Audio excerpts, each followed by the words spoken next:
Mtazamaji, hii ni Amashi Online TV, na kwa sasa moja kwa moja tujikite kuangazia taarifa na changamoto hii ya mafuriko ambayo inaendelea kurindima kwenye maeneo mbalimbali ya wilaya ya Korogwe, lakini pia hapa nchini.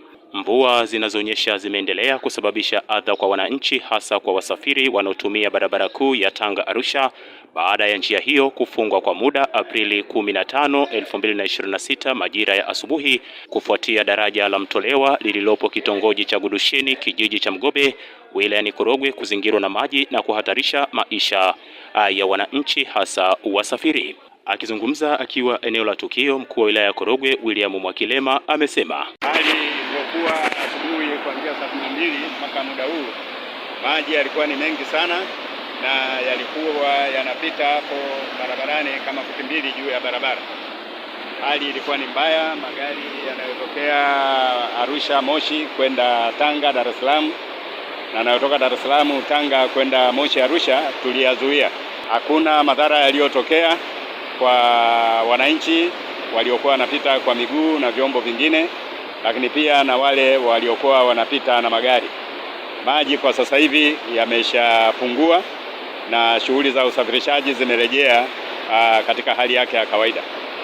Jambo la msingi ambalo nataka wananchi wa wilaya ya Korogwe waendelee naliendelea kulisisitiza kwao, maji yanapokuwa yamezidi kuliko kile kiwango ambacho ni cha kawaida, wasilazimishe kupita kwenye maeneo haya.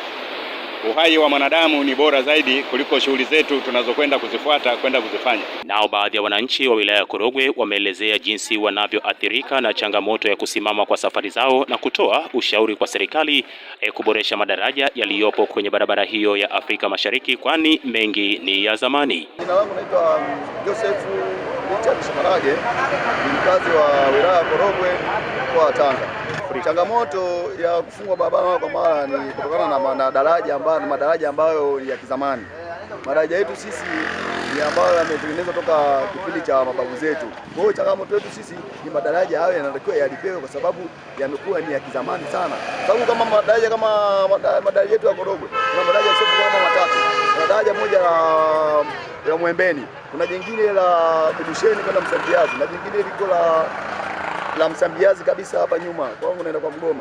Kwa hiyo madaraja ni ya kizamani, na natakiwa serikali yetu wakae chini wa discuss kwamba wanatusaidia vipi kutokana na ubovu wa madaraja haya, kwa sababu kwanza ni mafupi kwenda chini, kilichoni ni kifupi. Kwa hiyo wanatakiwa wakae chini wa discuss kwamba tunafanyaje kusaidia awala hii ya wilaya ya Korogwe.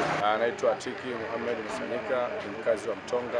Halmashauri ya wilaya ya Korogwe inabidi wajitahidi sana, kwa sababu kwa nini hizo madaraja yote yanakuwa ni hivyo?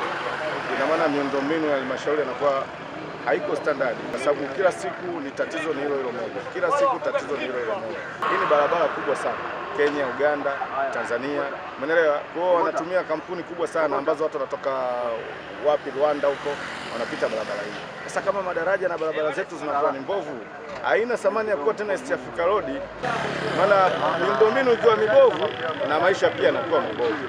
Kwa hiyo mimi kwangu ni hilo tu, halmashauri yetu jitahidi sana kutuwekea miundombinu ambayo ni mizuri. Barabara zetu ni mbovu, madaraja mabovu. Jina naitwa Salim Rashid Msagama. Kwa kutoa ushauri tu kwa kifupi, serikali tunaomba watuangalie kwa jicho la tatu. Wanapotokea haya maafa, kuna watu wanaugua, wana magonjwa, wanahitaji kwenda hospitali kupata huduma, njia zinakuwa zimefungwa na haya maafa ya maji au mafuriko. Kuna wanafunzi nao wanahitaji kwenda shule, unapotokea haya mafuriko nao wanawasilika, wanabidi warudi nyumbani, wasiende kupata masomo. Kwa ushauri tunaomba serikali waangalie kwa umakini kwa jina la tatu. Barabara zetu zimejengwa muda mrefu na madaraja yetu yamejengwa kwa miaka mingi sana. Hakujatokea maafa makubwa kama ya mikoa yetu mingine huko jirani. Kwa hiyo tunawakumbusha asije akatokea, tunaomba mtukumbuke.